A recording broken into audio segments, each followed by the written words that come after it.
The Greeks had the maxim, know thyself.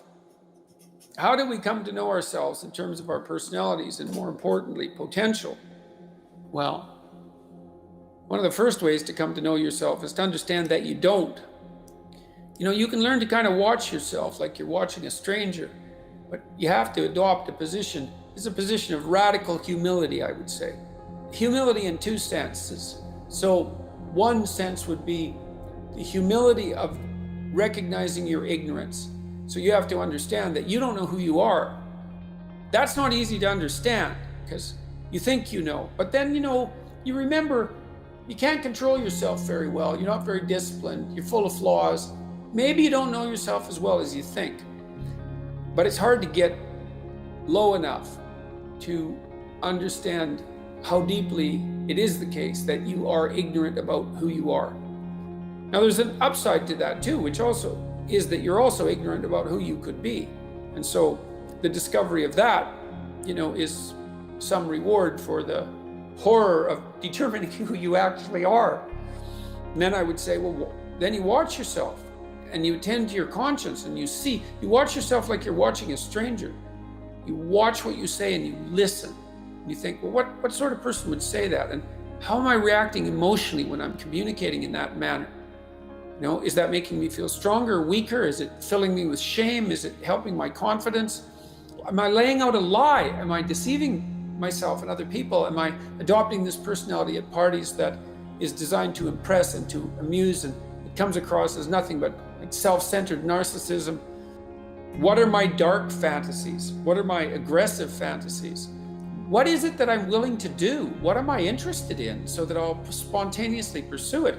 What do I procrastinate about and why? What am I unwilling to do? What do I think is good? What do I congratulate myself for accomplishing? And what do I berate myself for failing to confront and to implement? Those are all incredibly complicated questions, and you don't know the answers to them. So that's a start. And then in terms of potential, well, you'll discover a little bit more about your potential as you discover who you are, especially the darker parts of yourself, because then you discover your potential for mayhem. There's some real utility in that. It's actually something that strengthens you, because the first thing that a realization like that can in fact produce is the ambition to incorporate that dangerousness into a higher order personality. And that can make you implacable. That can make you someone who can say no when you need to say no. That can make you someone who won't avoid necessary conflict. And so that's unbelievably useful. And so that's one of the potentials that you might discover. You sort of have to detach yourself from your thoughts and what you say. So you got to you start by assuming that what you say and what you think is not necessarily you. And of course, that's just the case, because a lot of what you think, in fact, most of what you think and most of what you say are the opinions of other people. They're things you've read or things people have told you, and that's a benefit in some ways, because you get all those thoughts that other people have spent a long time formulating, but it's a disadvantage in that it's not exactly you. Okay, so you detach yourself from that. You're no longer your thoughts or the things that you say, or maybe you're no longer all of them. And now what you're going to try to find out is which of your thoughts and things that you say are you, and maybe so you can not utilize the rest, or maybe so that you can correct the rest, because they're not representative of yourself as an integrated being. They don't take everything into account. My sense has been that you can tell when you're saying something that's not authentic by feeling out whether or not it makes you weak or strong.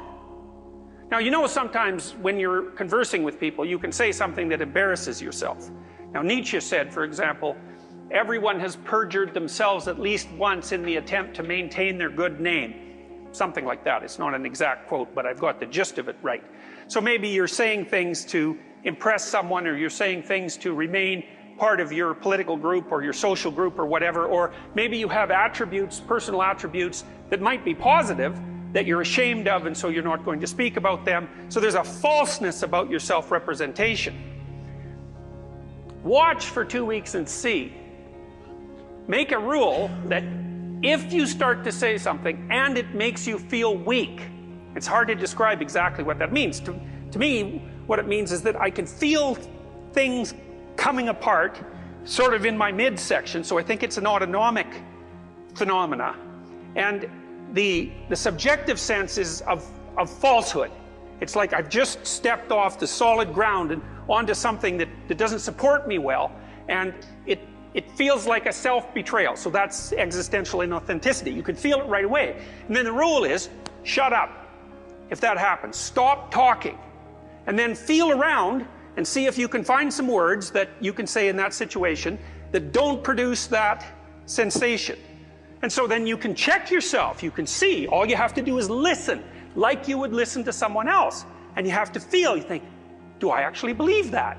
Is that actually my thought?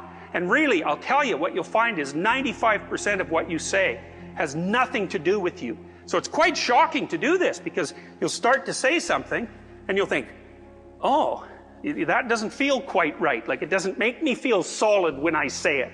There's something about that I'm subordinating myself to something or hiding in some way. It's very difficult to figure out exactly what you're doing, but you'll find out that almost everything that's abstractly represented, Carl Jung said, people don't have ideas.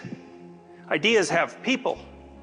And that's something to really think about, because then you want to watch and see what ideas there are floating around in your head and start to figure out where they came from, because it's highly probable that they're controlling you, just like a marionette is controlled by the puppeteer.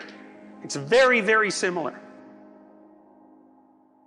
The other thing you do to discover your potential is to, well, you challenge yourself. You know, it's like Rule 4 in my book, 12 Rules for Life, is compare yourself to who you were yesterday and not to who someone else is today. And that's kind of a good way to start this. It's like, well, take a bit of a look at yourself and think about what's not so good that you could improve, that you should improve by your own standards, and that you would improve, you know, and set yourself a little goal. You know, maybe you're not studying at all at your university, or maybe your work and you've got this stack of paper there, you know, and you haven't looked at that damn stack for like a month, and you know that you should be, and you're bothering yourself at night because you're avoiding that. You think, well, I've avoided that stack of paper completely for 1 month. I'm quite a coward when it comes to whatever snakes might be hidden in that stack of paper. How about tomorrow I just like put that stack of paper in front of me on my desk and I glance through it for 15 seconds. See if I can do that. It's like, well, you set yourself a goal of improvement. You know, it's a humble goal, because really, are you such a coward that the best that you can bloody well manage after a month of avoidance is 15 seconds of exposure to a stack of paper? You know, it could easily be. You've been avoiding it. You're obviously afraid of it. And so the situation could be that dismal and dire. And you might think, well, geez, it's no balm to my ego. It's not fostering the strength of my ego to recognize in myself someone who could only withstand 15 seconds of exposure to that thing I'm afraid of. And so that's a form of humility too. It's like there's things you could do to improve, and you know what they are. And there's small steps that you could take, that you might take, that would put you in that direction. And then the question is, are you big enough to take those small steps? You know, are you capable of grappling with the fact that you're fundamentally flawed to the point where you have to break things down into almost childlike steps in order to manage them? And the answer to that is, yeah, you are. And that's the lot of, I don't know if it's the lot of everyone. Most people have things they avoid, you know, and they're afraid of. So I would say to some degree, it's the lot of everyone. People vary in the degree to which they've conquered that. And you do meet people from time to time who are extraordinarily disciplined. But most of the time they've got disciplined in exactly this manner. It's through slow incremental improvement. And then you challenge yourself. It's like, well, could I do this? That would be better. And you find out, and then you think, well, is there something slightly larger and more challenging that I could do that would be better? And you try it and you find out. And as you try it and you find out, generally you get better at it and you can take on larger and larger challenges. You take responsibility for yourself. That's part of standing up straight with your shoulders back. It's like, take on the world, man. Only at the level that you can manage.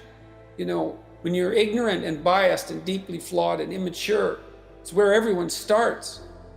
You don't want to bite off more than you can chew, but it doesn't mean that you can't wrestle with part of reality. Some part that's small enough so that you have a good shot at victory. And to put yourself together, the first steps towards that is to allow yourself to be a fool, right?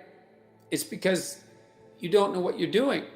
You have to admit that. And there's going to be a loss of ego or destruction of ego, arrogant ego that necessarily accompanies that. But you need the loss of that arrogant ego because it's precisely what's interfering with your movement forward.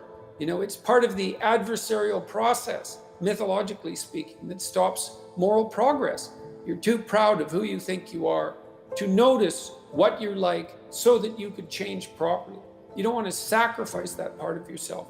It's probably associated with some delusion that helps you maintain a positive, although very fragile self-image, in the absence of genuine effort. It's not to be recommended. You know yourself by watching and paying attention. It's watching like you're a snake, because a snake watches like cold-bloodedly with no emotional reaction, just to see what's there. It doesn't allow, symbolically speaking, doesn't allow what is wanted or desired to interfere with what is observed. So you watch yourself like that, as if you don't know who you are. Well, that's the beginning. And then you challenge yourself continually to see how far past yesterday you can push today and tomorrow, and to continually experiment with expanding the domains not only of your competence but of your ability to increase that competence. And the upper limit to that is proportional to the moral effort that you put into it.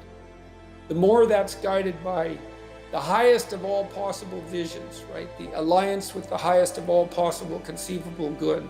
The more it's accompanied by truth in speech and action, the more you will develop your potential. You also, I suppose, have to be willing to undertake that as an adventure, because it's a hell of a thing to bear that kind of responsibility. It takes a person out of the ordinary. It takes them out of themselves. There's an alienation and an isolation that goes along with that, and a great sorrow, all of that together. But there's deep meaning to be had in it, and there isn't anything better that you can do.